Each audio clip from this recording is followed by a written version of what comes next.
imprescindible, pues a la altura de títulos como el Potemkin, como Ciudadano Kane, como La Diligencia, como El Padrino. Bueno, lo que es el top 10 del cine, ahí está Ran. Pues sí, de hecho esto no es algo que se nos haya ocurrido a nosotros. Yo recuerdo la primera vez que leí la entrada sobre Ran en el libro de 1001 películas que hay que ver antes de morir, y se me saltaron las lágrimas a los ojos cuando leí que efectivamente la mayoría de los críticos consideraban que, aunque esas 1001 películas debían ser vistas, sí que había un top 10 que, bueno, no podía faltar en ninguna cinemateca, y Ran tenía que estar dentro de ese top 10. Es algo indiscutible, porque bueno, pocas películas hay que tengan esa fuerza visual y argumental, ese saber hacer, ese arte, al fin y al cabo, esa belleza que tiene Ran. Yo creo que su mayor handicap, su mayor atributo es esa fuerza y esa belleza que tiene, que es increíble. Unas composiciones de plano. Bueno, yo creo que cualquier plano de exteriores de Ran podía ser perfectamente portada del National Geographic, y cualquier plano de interiores de Ran, excepto, bueno, cuando hay lucha, podía ser portada de una revista de interiorismo de lo más cool. Vamos a ver, es que es una película hecha, bueno, con un sentido de la estética, además con una fuerza y con unas escenas de acción rodadas de una forma magistral y prodigiosa. Es que no hay ningún pero, y un color, una fotografía, lo tiene todo esta película. Pues sí, es, ya decimos, de las películas más perfectas de la historia del cine, que no es decir poco. La comentaremos sin duda porque se lo merece. Pues sí, hemos decidido empezar con Kurosawa haciendo una de sus películas más populares, pero bueno, seguimos defendiendo a capa y espada a Ran, y ya digo que algún día tendrá su bien merecido programa donde, bueno, la seguiremos poniendo en un pedestal. Y ya en los 90 destacamos un último título, también magistral, una película muy muy sensible, como es Dreams o Sueños de Akira Kurosawa, que ya hemos dicho está producida por George Lucas, devolviéndole el favor de la inspiración de La Fortaleza Escondida, y su colega Steven Spielberg, el afamado Midas de Hollywood, aunque últimamente está perdiendo bastante ese nombre que se ganó a pulso, y que bueno, deciden llevar a cabo uno de los proyectos que más ansió rodar Kurosawa a lo largo de su vida, y que por fin pudo hacer realidad en forma de varios cortos interconectados acerca de la historia del arte y de los artistas destacados que han habido en cada tiempo. Pues yo creo que, bueno, profundas reflexiones sobre el arte de un artista con mayúsculas, ¿no? También recomendable al 100% esta película.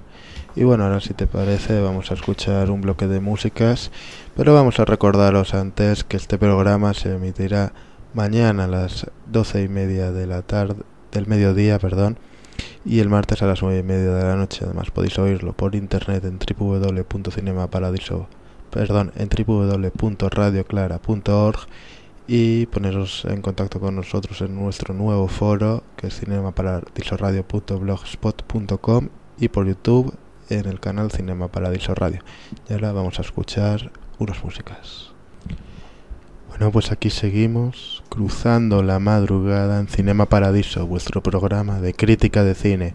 Habéis escuchado dos canciones de la película de Steven Soderbergh, Ocean's 13, la suite Bergamasque, Clair de Lune número 3, compuesta originalmente por Debussy y interpretada en este caso por Isao Tomita, y más tarde This Town de Frank Sinatra, alias La Voz, y alguien muy querido en este programa.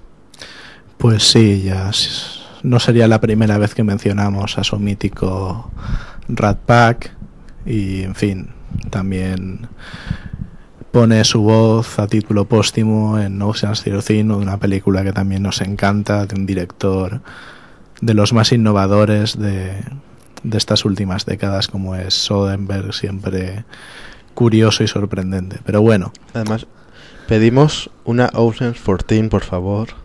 Pues no sería nada desdeñable hacerlo, y yo creo que se agradecería siempre y cuando no se repitiese el fiasco de la segunda parte de la saga, que resulta incomprensible viendo la primera y la tercera parte. Pero bueno, todo director tiene sus fallos y sus excentricidades. Queremos pensar que es la excepción a la regla.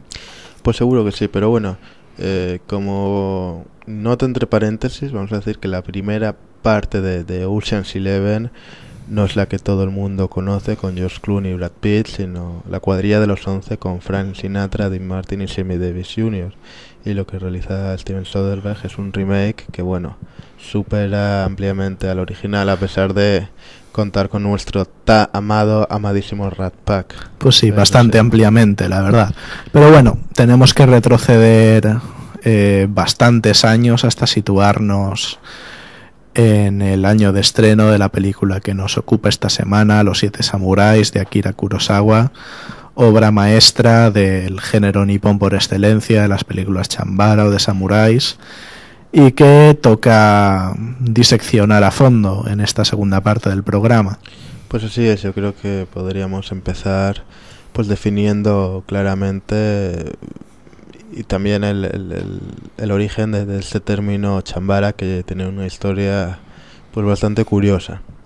Pues sí, es la unión de dos onomatopeyas japonesas, cham cham, que es el batir de las espadas cuando chocan entre ellas, y bara bara, que es el sonido que según los japoneses hace la carne al ser cortada o rebanada, lo cual da una buena idea de lo que uno va a ver cuando se enfrenta a una película de este género: una carga de violencia nada despreciable, muchos duelos con espadas y, en fin, amputaciones y muertes a diestro y siniestro. Bueno, en el caso de Kurosawa con Los Siete Samuráis es algo bastante light, a nuestro ver en la actualidad, pero bueno, tuvo una carga de violencia considerable para la época, eso sí. Pues sí, el acercamiento a la violencia ha cambiado mucho en este tiempo, y lo que en los años 50 pues parecía el no va más acerca de matar a grandes cantidades de gente en pantalla, pues ahora nos parece apenas un pequeño teatrillo, ¿no? Pero lo mismo pasa con películas que fueron las más sangrientas de su década, como puede ser, por ejemplo, Grupo Salvaje de Sam Peckinpah, que repite en cierta forma la matanza final de Los Siete Samuráis, trasladándola a un poblado mexicano casi dictatorial, bajo el yugo de un general loco, y que, bueno, también atestigua en cierta forma algo que vamos a tratar mucho en esta segunda parte del programa, como es la resonancia entre géneros. Pero bueno, una vez aclarado el término chambara, que veníamos abusando ya desde la primera parte del programa, yo creo que algo que también merece respuesta es el pretendido imperialismo en el cine de Kurosawa, y que resulta a veces bastante patente en esta película. Pues sí, bueno, como hemos dicho ya repetidas veces en este programa, sobre todo la primera parte de los films de Kurosawa fueron o trataron sobre samuráis o grandes señores de la guerra durante el periodo conocido como el Japón feudal, ¿no? Y bueno, esto en una época de posguerra de la Segunda Guerra Mundial, donde la reputación de este Japón claramente y abiertamente imperialista, que se posicionó a favor de Hitler, pues tocaba muy adentro en los japoneses de a pie, ¿no? Y bueno, se quiso intentar hacer como una resucitación de las viejas glorias japonesas ante toda esta ola de decepción y de digamos tristeza o de vergüenza, con toda la razón del mundo de tener vergüenza por esto. Y sí que se hicieron, bueno, hubo un movimiento quizá paralelo al que vivimos nosotros durante la dictadura, ¿no? Del alzamiento del régimen, obviamente con excepciones. Yo sé que siempre te gusta mencionar las excepciones al cine español de la dictadura, pero bueno. Sí, a mí siempre me han parecido las mejores películas españolas de sus años e incluso de todos los tiempos, ¿no? Como esta censura y esta, por lo tanto, búsqueda de nuevos caminos de expresión más velados y por tanto más artísticos para expresar lo que los autores realmente pensaban, pues hicieron de sus películas algo delicioso. Yo creo que un poco de esto hay en el cine de Kurosawa, ¿no? Donde se llama más al recuerdo de un pasado glorioso, pero no a la exaltación de un presente que a todas luces se le antojaba funesto. No por nada en sus películas, al igual que hay un canto al honor y al pasado de guerras y derramamiento de sangre de Japón, también hay un llamamiento a la colaboración, al armisticio y a la apertura de mente. No por nada Los Siete Samuráis es una historia pues de colaboración, de amistad, de hacer piña frente al enemigo, entendiéndose al enemigo como cualquier idea pues molesta, reaccionaria o claramente malvada, lanzada desde las altas esferas, ¿no? Yo creo que este cine puede tener una doble lectura perfecta y que Kurosawa, quiero pensar que así lo quería. Bueno, yo no creo que pretenda una exaltación desde luego de la época en la que se rodó. Obviamente no hay nada de esto, pero de la época de los samuráis creo que tampoco busca la exaltación por la exaltación, ¿no? Porque en esta película salen bastante mal parados los tres grandes grupos de personajes, como pueden ser los samuráis, donde bueno, ya hemos oído en el clip que uno decía que quería matar a los campesinos, ¿no? Que es una brutalidad bastante grande. También los bandoleros, los que asediaban el pueblo, bueno, pues por razones obvias, pero también salen mal parados los campesinos, ¿no? Por esta avaricia, esta cobardía y esta, bueno, quizás esta astucia mal usada o mal interpretada. En Ran pasa lo mismo, ¿no? Yo creo que se critica más esta violencia extrema que solían tener los samuráis.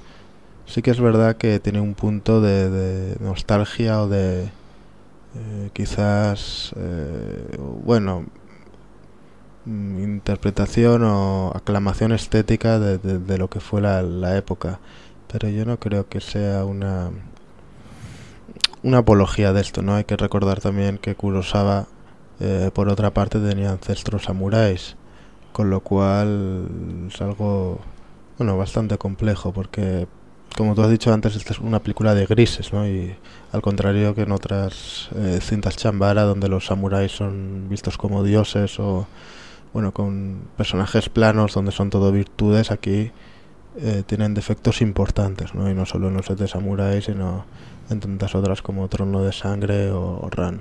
Sí, bueno, pero quizá con la única excepción de Trono de Sangre, donde la avaricia desvirtúa prácticamente a todos y cada uno de los personajes que salen en ella, con la posible excepción del heredero legítimo al trono que se disputan estos dos lores hechizados por la vieja bruja, encontramos como esta violencia propia de los samuráis está respaldada por un código que, aunque no se siga siempre, al menos se intenta y se ve en él una nobleza, esta vez sí indiscutible, ¿no? Aunque las personas no sean perfectas, el código que intentan respaldar sí lo es, y por tanto su altura moral crece. Yo creo que esto se puede ver perfectamente en Los Siete Samuráis, donde uno de ellos pues tiene bastantes toques de filosofía sintoísta, Hihachi creo que era, y donde bueno, hay unas determinadas enseñanzas y una actitud frente a la vida que